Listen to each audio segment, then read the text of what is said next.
XRP to lead Asia in rewards tokenization by 2026. This is a brand new report that just came out. So glad to give you guys this information with the one and only Jesse of Apex Crypto Consulting NFA. And disclaimer, he is going to interject in key moments instead of just taking a bunch of notes and adding at the end. No, right as he sees it, fresh in his mind. So we're going to jump right over to the material. Consider smashing that like and consider sticking to the end of the outline. That way you don't miss a single thing.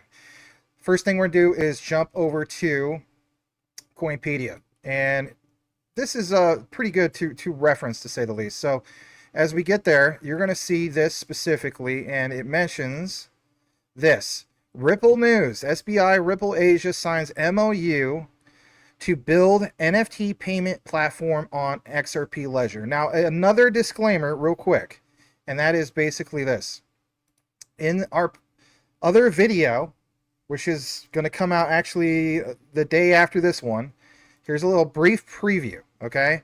Because in this PDF, you see Hong Kong Monetary Authority being mentioned here, and without spilling all the beans of this specific document, it mentions this area, this category, a settlement of tokenized assets, and you see Fubon Bank, Hong Kong Limited, and Ripple Labs. So that's interesting to see this because it solidifies Ripple and especially the whole thing XRP.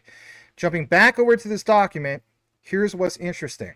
What's interesting is what you see here as far as the XRP Ledger set to become a cornerstone of Japan's emerging blockchain ecosystem. I myself and others have shared that over 80% of all banks are literally on XRP for Japan, okay? We also see here, it's a strategic partnership that was announced, yes, we said this is news, brand new news, September 30th, 2025. And it's between SBI Ripple Asia and Tobo Top Tours. And that's a major Japanese travel agency. Later on, I will do a Jasmine update on my own about why this is so big. On top of that, you see here the partnership aims to build a payment platform that not only uses digital tokens but also connects them with NFTs, opening doors to new creative use cases. And last but not least, before Jesse jumps in, SBI Ripple Asia is a joint venture, of course, between Ripple, SBI Holdings, and they did sign that memorandum of understanding, because that's what a MOU is, with Tobo Top Tours. Their shared goal is to launch a new platform by the first half of 2026. Now, just real quick, some of you guys are going to state, well, so what? What's the big deal? I mean, at the end of the day, we want to see the big money. Well, we're going to jump into a little bit more about this big money here in a bit. But if anything, for now, I want to point out some of this because, again, some people don't realize how big of a big deal this truly, truly is. Because when you look more into it, like it says, outlining the release, the inclusion of tokens for regional tourism zones, local donation models, and fan community payments, keeping tokens tied to specific regions or communities. Spending remains targeted, boosting local circulation. Okay, so with that said, a lot about tourism, travel, etc., etc. This means reward tokens, and we did mention SBI. Well, check this out. How much XRP does SBI Asia hold? On a simple Google search, SBI Asia's specific XRP holdings aren't publicly disclosed, but SBI Holdings, as parent company, holds an estimated 1.6 trillion yen, which is approximately 10 billions in US dollars in XRP. That's a major, major deal. And I think this is a big deal moving forward because it tells you that Ripple will dominate, yes, dominate a lot of things other than just the typical cross-border payments. They are absolutely going to dominate Asia. By all means, jump in on this. Jesse over at Apex Crypto Consulting, NFA. Glad to have you back, sir. Yes, sir. Nice to be here. So you see there, it talks about how they're going to build this platform with Ripple, digital tokens, and NFTs.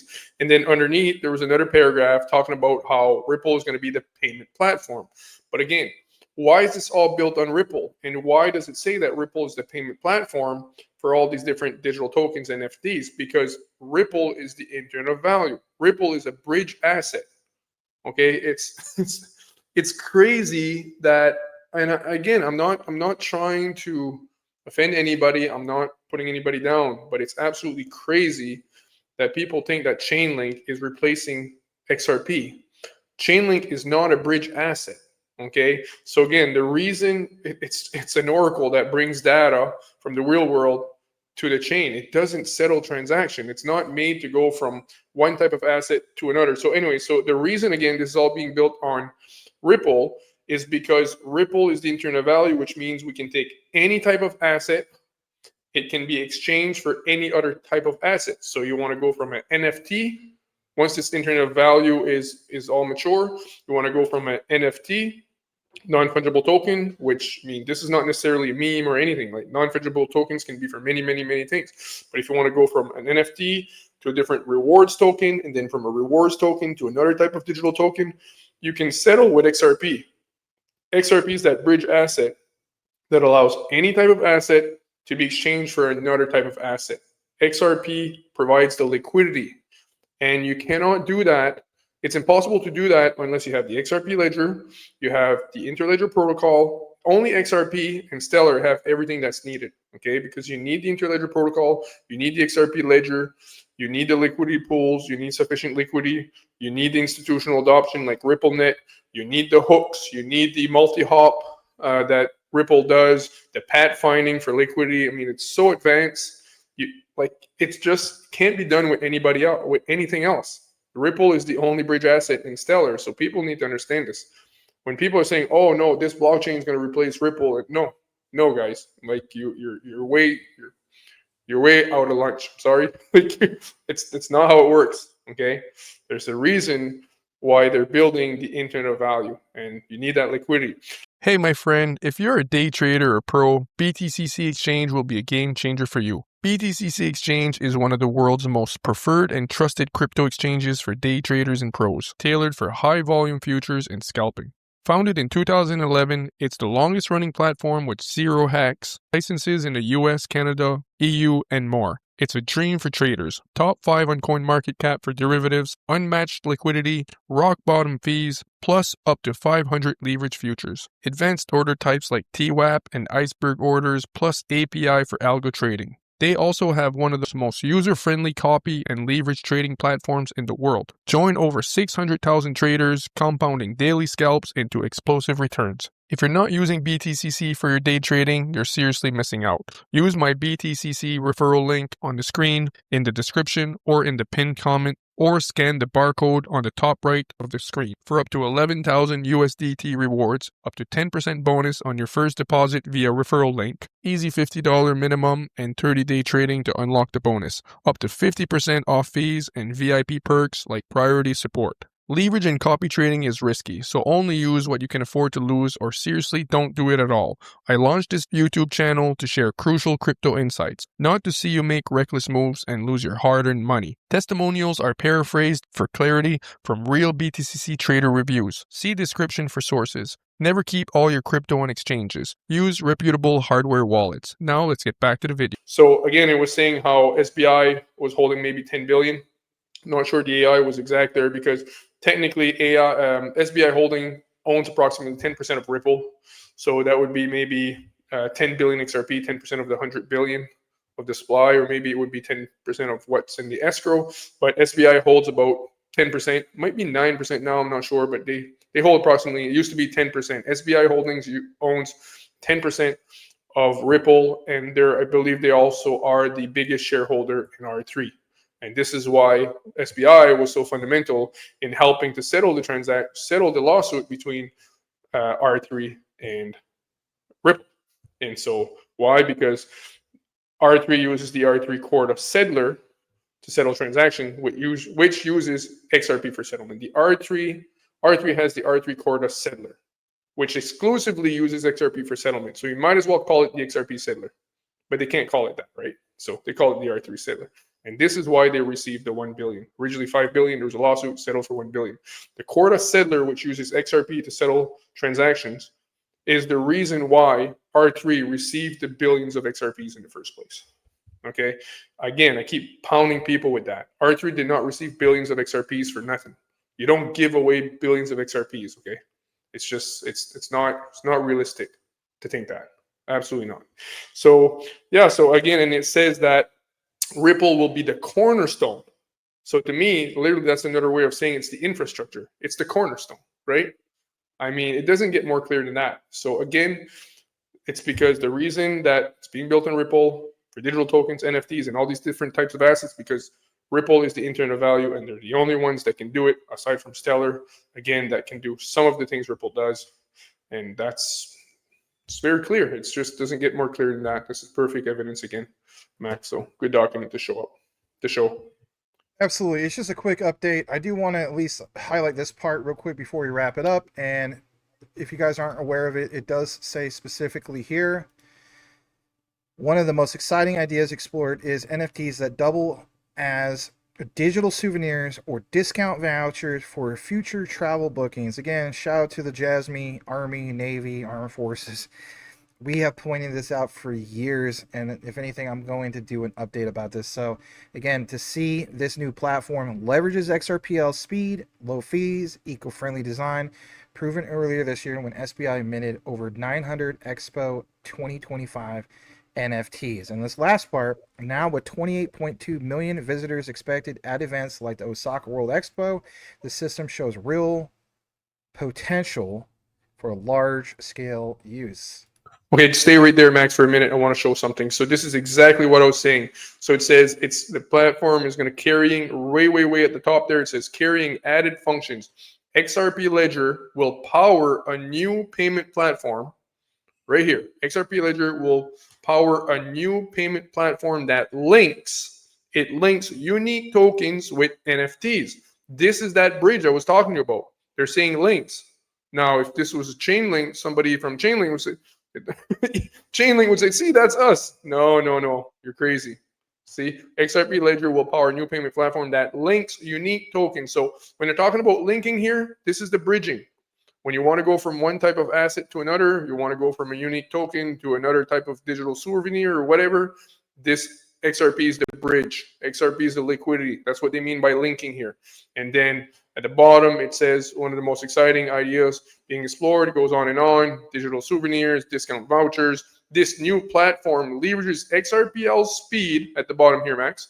XRPL speed, this new payment platform right here. No, right. Yeah, just almost there. Yeah. This new platform leverages XRPL speed, lower fees, and eco-friendly design, proven earlier this year. So again, they're saying right here, the new payment, it's because of the speed and it's the low fees, right? The speed of what? Settling transactions, going from one type of asset to another. So again, this is exactly what I was saying. Right there, this is exactly what I was saying. Well, guys, listen, just a disclaimer. It has never been my mission on my channel, and I'm sure also on Jesse's, to create any type of division. I cannot stand tribalism. I think it's silly. I think it's childish. You know, there's a lot of coins and tokens, as you guys have seen out there, where people who cover those coins and tokens, it's like they're part of like one club. And or like even football, right? American football, because I realize there's more than one football, right? Soccer and so on. But it's like, forget all that. At the end of the day, I myself am an investor. I'm not going to join one club.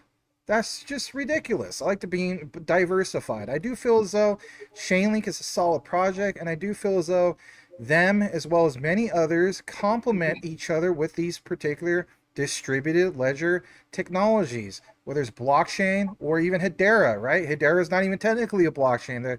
The gossip, the Hashgraph consensus, right? It's not even technically a blockchain.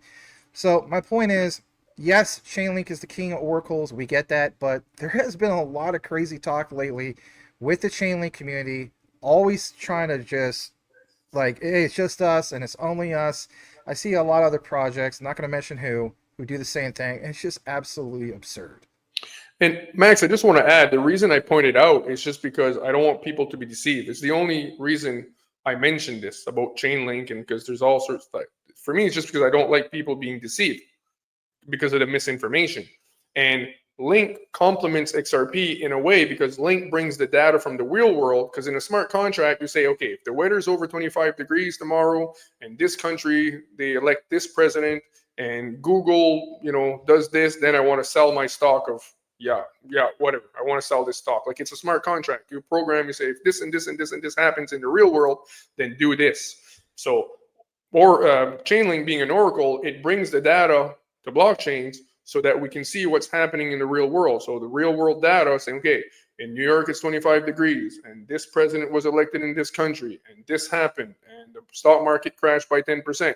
So it's bringing the real world data to the blockchain. And so when certain conditions are met, and somebody wants to sell a certain stock for another stock or whatever, it can use XRP for settlement.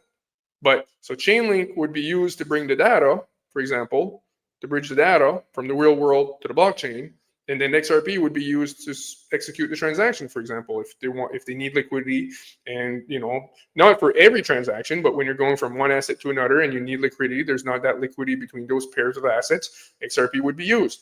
So that's how Chainlink technically complements XRP. It brings more use cases. It brings the data needed to execute all these smart contracts, for these smart contracts to be able to say, okay, that condition met, yeah, this happened in the real world, this happened, okay, execute transactions, and then XRP Ledger is used, for example, or maybe Stellar. So, but the idea that Chainlink is a bridge asset and it can replace XRP is so far out to lunch. And again, I'm not trying to be mean, but it's my duty to inform people.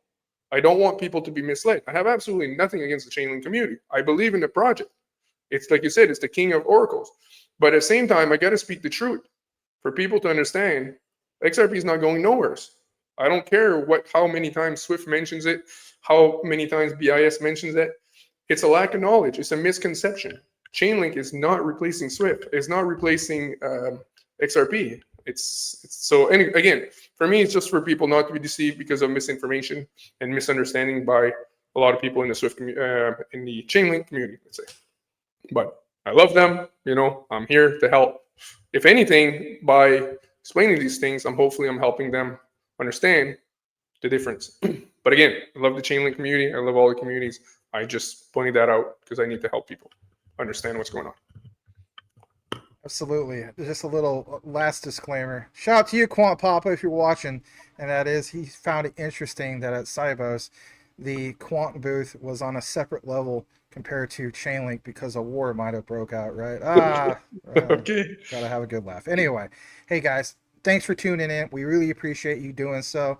If you're on my platform and you're not tuned in to Jesse over Apex Crypto Consulting, I don't know what you're doing. You need to go follow this gentleman because he has some of the best research. So Smoke does it better than anybody when it comes to articles and documents, but Jesse has his own take.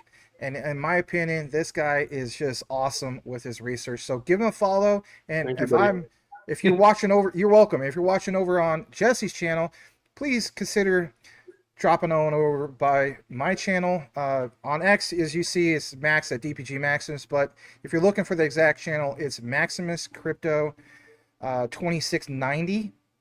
Or if you just type in like Maximus Crypto XRP or Maximus Crypto Quant Jasmine, they'll instantly pop up with the channel, and you'll see my little black ship logo, which has my avatar. But we really do appreciate you guys. Won't keep you any bit further. As the saying goes, know what you have, know why you hold it. The research trumps FUD 110%. And here's your code word if you listen to the entire outline, and that is rewards, because apparently Ripple with XRP is going to dominate Asia, especially going into 2026. So may the Lord Jesus bless you all. We'll see you guys on the next one. Over and out.